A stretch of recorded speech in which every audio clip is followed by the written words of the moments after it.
Hello, everybody. Welcome back to Cinema Savvy. It is myself, George, joined once more by Tate for the final Oscar video before Oscar Sunday arrives and is with us, and we're streaming live. We are doing our annual predictions, and we're in a bit of a topsy-turvy one with this. I can't remember if we did them live last year as a video or if we just did them offline, but then we switched the structure around. We used to do them on the day the nominations would go up. Now we do them days before the finale, which I think's a bit more exciting and doesn't make us look as much like idiots when we're talking about it on a Sunday. But before we start talking really into that stuff, Tate, how are we doing today? I'm doing good, but at the same time, I'm I'm all over the place with this year at the Oscars. This is one of the weirdest and wildest and most open races we've had in years. It's not just like one or two kind of fighting for the title. It's not like last year where Oppenheimer absolutely swept everything. This is like three or four films that could all do something in pretty much every single category. There's maybe one or two categories that are sewn up, done. Like you don't need to worry about them. The rest, it's a free for all. This is crazy. And I know that previously we've done our predictions way in advance. And then, kind of, when things like this happen, which haven't really happened so far, it's been like, okay, we get at least a few correct. With this, we're a days away from the ceremony. We could get all of these wrong. That's how crazy this Yeah. race is. So I'm excited to actually go through and try and see what picks we've got for this year's Oscars. Yeah, I mean, even go back to the day of the nominations, if we were doing it the old way, we'd have probably, unfortunately, had Emilia Perez down for a lot. And Oh, now, yeah. thanks to everything that's gone on, it's really not down for a lot. It's not picking up. And and I'll say this, obviously, not to detract away from like awful things that have been tweeted and said, but thank God that that happened for the film to basically not be there. It's got a lot of nominations, and people from it are going to be there, but it's a genuine worry that that film could have actually won a lot of One, Oscars this year. a fair amount, Uh, yeah. and again, it's an unpredictable year. It did okay at the Golden Globes, but again, would it have done well elsewhere? We don't know. But thankfully, it probably isn't going to do well on Sunday, which is great. But we will do our predictions, and what we're going to have when we're doing the stream on Sunday, and it'll be in this video. I'll be editing this later. We'll get some like photos up, so there'll be like film posters or actors for certain performances. So it will make it a bit more visually entertaining. And then when we do the stream on Sunday, we'll be going through all that sort of stuff. As we always say, we'll be live on the Oscar Sunday. We normally go live, like 10, 15 minutes before the ceremony tends to start. So it will Mm. be a late portal call, but we'll have a little bit more details at the end of the video. As always, people at home, if you want to comment and get involved, let us know A, what you think is going to win Oscars, and B, what you would like to see win, because that's two different things. I'd be really curious to know what people are thinking. Certain films picking up certain momentum, dipping, diving, coming up, dropping down. It's, as you said, it's been unpredictable. I've not personally seen an Oscar year such as this. That always seems to be. Last year was like the sweep of Oppenheimer, which we knew. By the time we got to the Oscars, it was like, yep, tick, tick, tick, tick. Brilliant. Thank you. Other years, it's been like, oh, this one's like scarily heavily rumored, but could something else nab it? Is like the Moonlight year, not for the joke, but La La Land was winning Yeah. everywhere, but Moonlight was always the second in contention. Whereas this year, it just feels like This feels more like the genuinely just Coda pull. year, the year where we had Power of the Dog, Coda, and I think there was another film that was in that race that year, and Coda pretty much became the favorite on the night, like during the Yeah, ceremony, out of nowhere. Like no one really thought it would do anything like anything big. People thought it'd be Power of the Dog, or people thought it'd be. There was another film that year. I just can't remember what it was. But then as the award started to be handed out, it was like, oh, I think Coda's actually winning it, kind of thing. So that might be the case this year. And like we said, there's a few different candidates that could take it in all the categories. So it'd be interesting to see what we've put down. no, absolutely. And that being said, how do you want to do this? Do you want to go first? Or want me to go first? We have an order. We have an order of the awards that we basically, not disrespectfully, we start at the shorts and we sort of end with like performances, then director film, don't we? So we've always had a way in which we do it.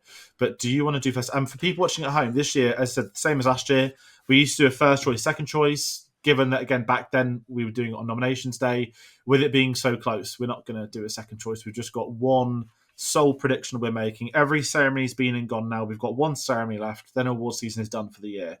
Tate, do you want to go first? I'll go first.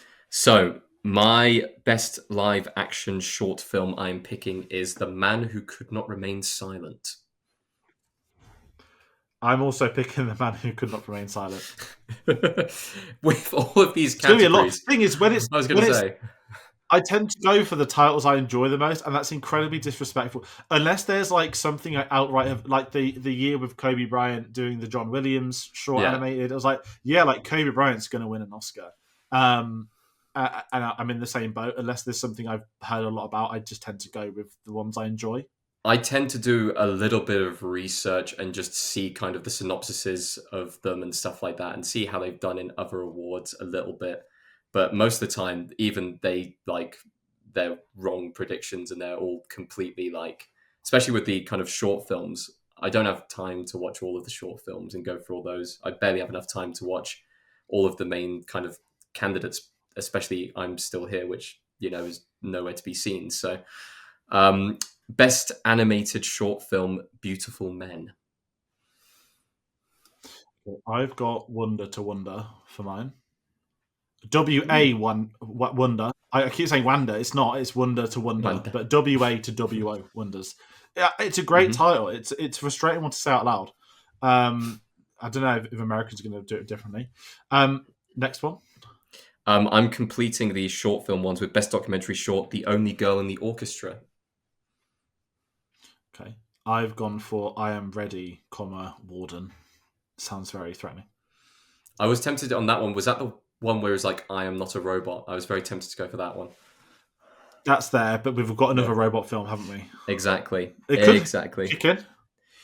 Yeah. Best documentary feature, No Other Land. Yeah, I've gone for No Other Land as well.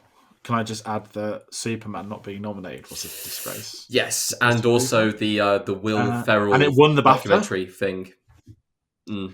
Yeah, the Will Ferrell one, which if they did want to look into trans rights and experiences, that was the one to look at, not Emilia Perez. That's what I'm going to add to that conversation. Now, best animated feature film. If people have watched the video where I run through the different things that are going to be nominated, I've taken a wild swing here. I'm not going with the wild robot. I'm going with Flow. Okay. I want to go with my heart, but I'm going to try and win this. I'm going with the Wild Robot because it just feels locked in for the Oscars. If Wallace and Gromit wins, I will be so delighted. That will be one of my favourite wins. I just can't see Wild Robot not winning in America now. I can see Flow winning, and the only reason why is because it's gaining a lot of traction at the moment.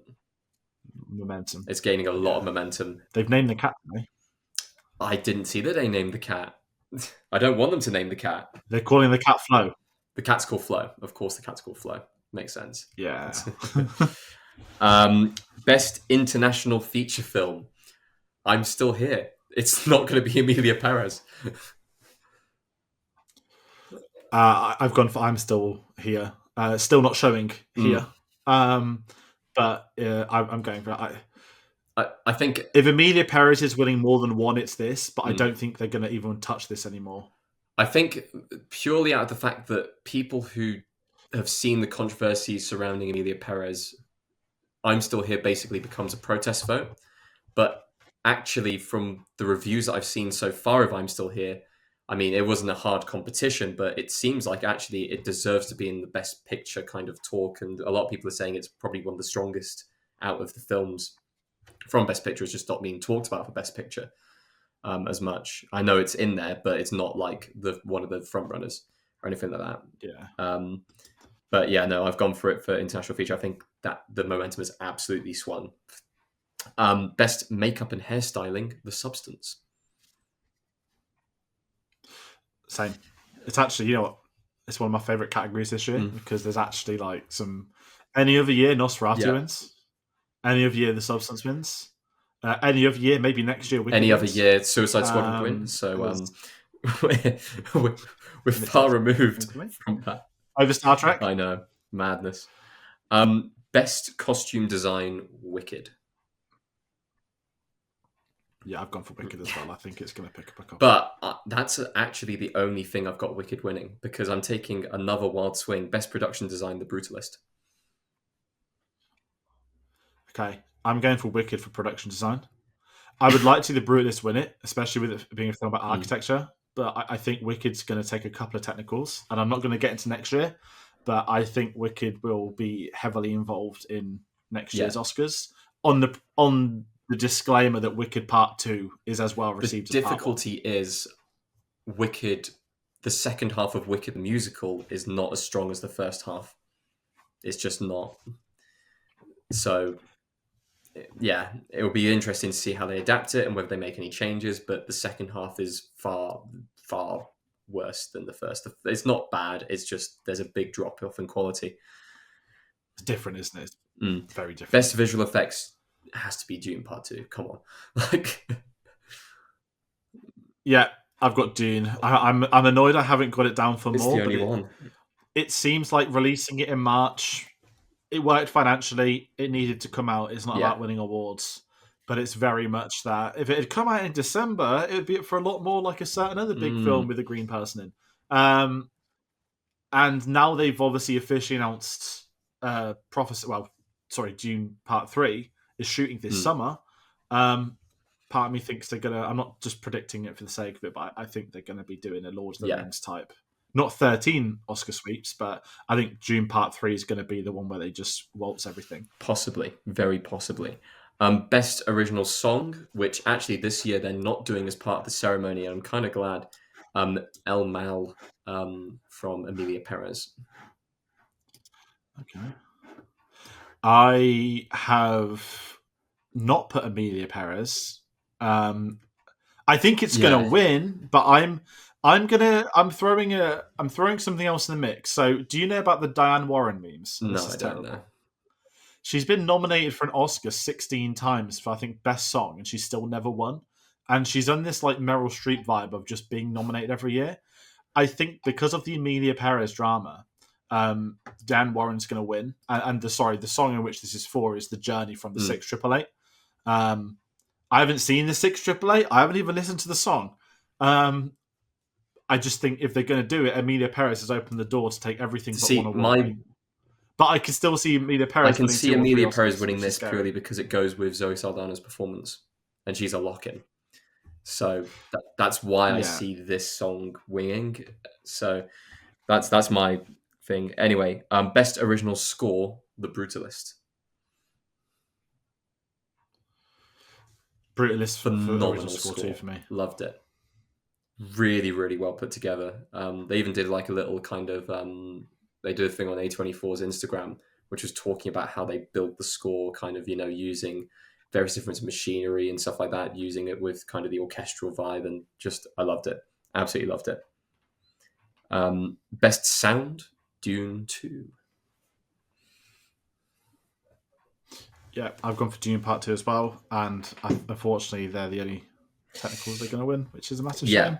Now, this is where the categories get very interesting, because this kind of determines from this point on what wins Best Picture, these kind of awards, I feel. Best Film Editing, I flipped between basically a couple of different films, but I've gone with Conclave in the end as my pick. I've gone for Conclave as well. I think the next 5 of the next 8 or however many's left, there's just going to be loads of wild cards, and I think Conclave has it. I wanted to put it for original score, but I think Conclave's going to get a couple of technicals, and this is one of the first ones I think of. I'm really surprised that it didn't get nominated for cinematography, did it? Conclave, which is crazy because it's phenomenal. No, which is wild. And Edward Berger didn't get nominated for Best Director, who I thought was a lock-in. And my whole prediction was Conclave will do amazing at BAFTA and not well at the Oscars. But now I'm sat there thinking well, it won the SAG as well. So best cinematography, The Brutalist. I've gone for The Brutalist as well. I think this has it in the bag, especially without Conclave being nominated.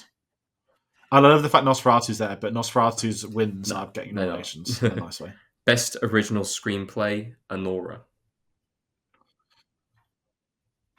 I've got Anora as well. I wonder. Best adapted screenplay, Conclave. Here we go. I've got Conclave as well. Have we got exactly the same run in here? I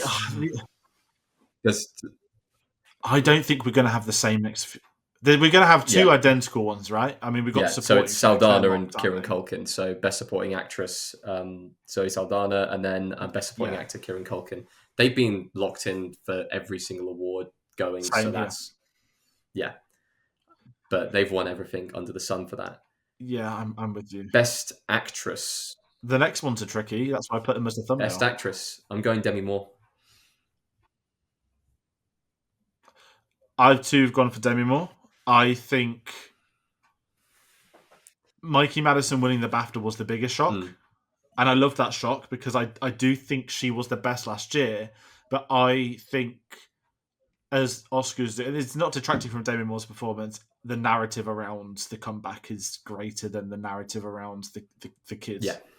And I'll also say I don't think Anora's still a traditional awards type film. That's not me criticizing the no. film. That's more how I think a lot of their voters look at films such as Anora, which is very interesting given its recent success at awards. Best actor, Adrian Brody.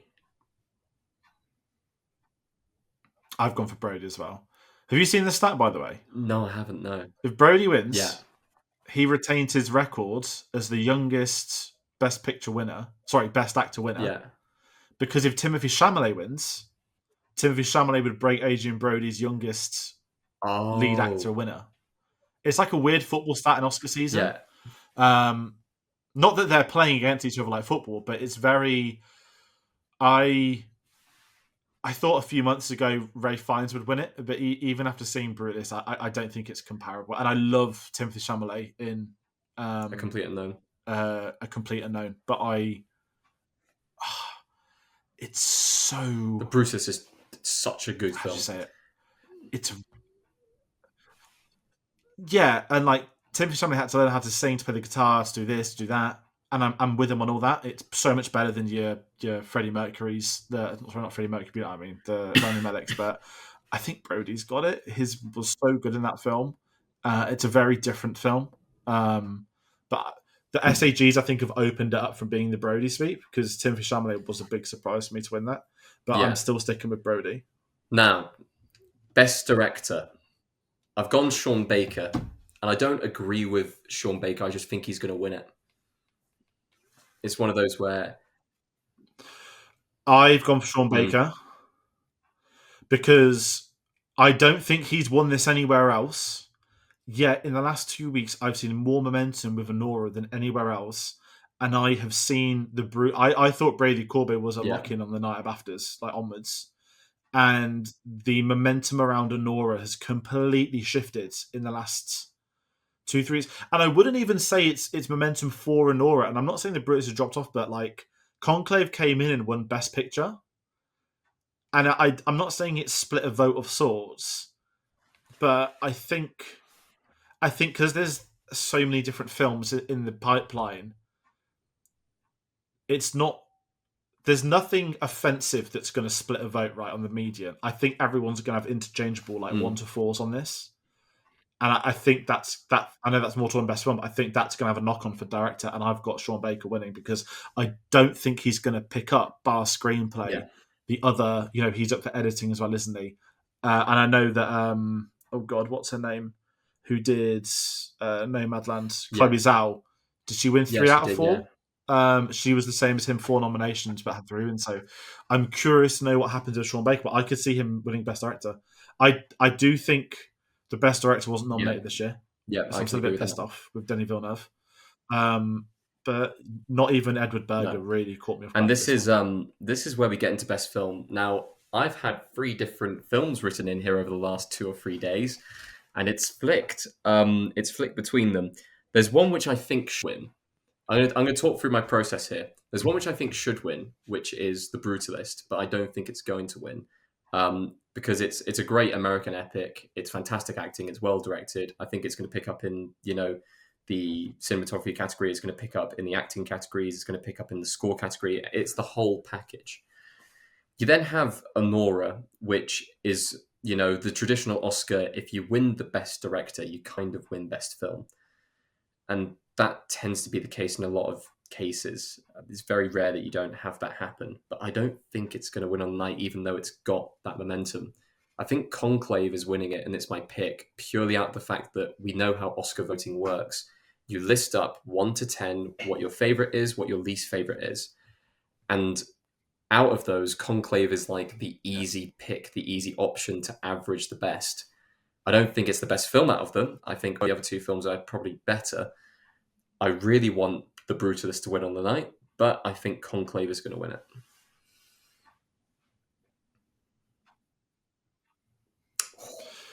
I've gone for Anora because it's got. Yeah. I think it's the riskiest pick of the night.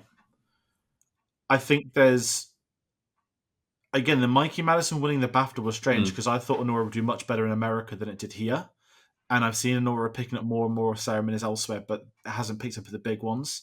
And I think if there's a shock of the night, it's director and film. Now I'm more than happy if it's wrong because as long as one of Conclave, Anora, Brutalist, Dune's not going to win, but it should win. I'll just keep saying that. I'd be really happy for any of these because I think it's a really good Oscar year. But we have to shut down the common threat of Emilia Perez, which has killed itself, thankfully. And I could see Conclave winning. And also, I know the voting closed last week. Can I give you a terrible, disgusting, immoral prediction to come with Conclave? Do we think the Pope makes it to Oscar Sunday or not? Because there's a lot. Yeah. There's a lot of news stories at the moment, and the film person who is watching the Oscars, who has seen Conclave, is sat there thinking, "This again. It's grotesque. And I shouldn't really say it in a video, but I'm wondering. There's a lot of aftermath. That's what I'm saying. And there could be they're legitimately me not being rude. There legitimately could be a scenario this week where the Pope dies and Conclave which wins would Best Film. be That's a legitimate scenario. really awkward, wouldn't it? I'm just going to be the guy that says it. It'd be weird. Yeah, it'd be weird. Yeah, probably. It'd be the best marketing the film would ever have. But yeah, it's not. It's a fictional film. That's what's going to make that whole thing crazier. It's a fictional film. Because I was split between, and genuinely, my best film pick came down to what I picked for best film editing, which is weird. But if I picked Anora for editing, I was picking Anora for film. Okay. If I picked Conclave for editing, it was Conclave for film. My prediction is on the night, whatever wins editing is going to win best film. And that also comes into the Brutalist as well. I think whatever film wins best editing wins best film. Yeah. No, it's not. There's a lot to take in with those. Because again, editing's not locked. There's not many locks on the big ones. You have the ones that are locked in are like signed, sealed, delivered locks. Like Zoe Saldana, Kieran Culkin. But it's going to be an interesting Oscar night, and that is going to round out the prediction video. As we've said, we'll be live on. Well, we'll technically be live on Sunday in the UK time because the ceremony starts at midnight. The clock's changed. Do you remember last year when I got the time because the clocks went back on the same day, and I was sat there watching Anatomy of a Fall. And then I clocked that we've got to be live in like 40 minutes. And that was the most like intense 1 hour change we've ever had on a stream. I did finish the film. Thankfully, I didn't take a break or anything because then I would have been screwed. But yeah, we'll be live on Sunday. We'll be doing a watch long as we always do. We'll be going through our predictions. We'll be discussing the night and the events. We've witnessed many historical things. The slap, Moonlight, COVID, the rest of it. If anything daring happens, we'll be there. And let's be honest, if Carlos Fear Gascon, there is a chance something happens. Whether it's a red carpet before or during the show, we'll be watching and I guess reacting to that moment. So that's going to do it for today. What else is going on? My brain's a bit fried from Oscar season. We had an Andor video. I feel like there's new releases coming soon, but then I don't think there's actually many new releases coming soon. So it's like Doctor Who's going to be coming there's out. Snow White in the March, but you've got various other things happening. Yeah. Revenge of the Sith's getting a cinema re-release announced today of the 25th of April. It's not the actual 20th anniversary, but they've got to release it before the new Marvel film, which is understandable. So you're right. We're getting like announcement territory, and soon it'll be trailers. Then it'll be blockbuster season. We've had a couple of big trailers recently at the Super Bowl, but it's getting to that. It's a traditional blockbuster season for the first time, and I feel like a long one. So there'll be a lot more stuff happening. But as I said, join us on Sunday. We'll be live with our watch along, and obviously watch along with us or comment your thoughts, what you want to see and what you don't. If you want to find out about other videos, what else we're working on, get us on social medias, linktree.com/cinemasavvy. That'll pop through to our Facebook, Twitter, Instagram, Letterboxd, and Blue Sky. But that is it from us. Thank you all so much for watching, and we'll see you on the next one. Take care.